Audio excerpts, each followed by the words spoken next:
Nasa Pilipinas na ang sakit na bird flu.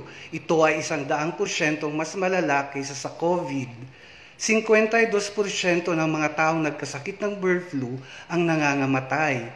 Kaya ang bird flu ay panzootic na o pandemya sa mga hayop sa buong mundo. Kalat na ang sakit na bird flu sa mga hayop sa buong mundo. Libo-libong mga manok, patot-itik, gansa, pabo, mga aso, pusa, baboy, kabayo, baka, kambing, mga ibon at iba pang mga hayop ang nagkakasakit at nangangamatay sa bird flu.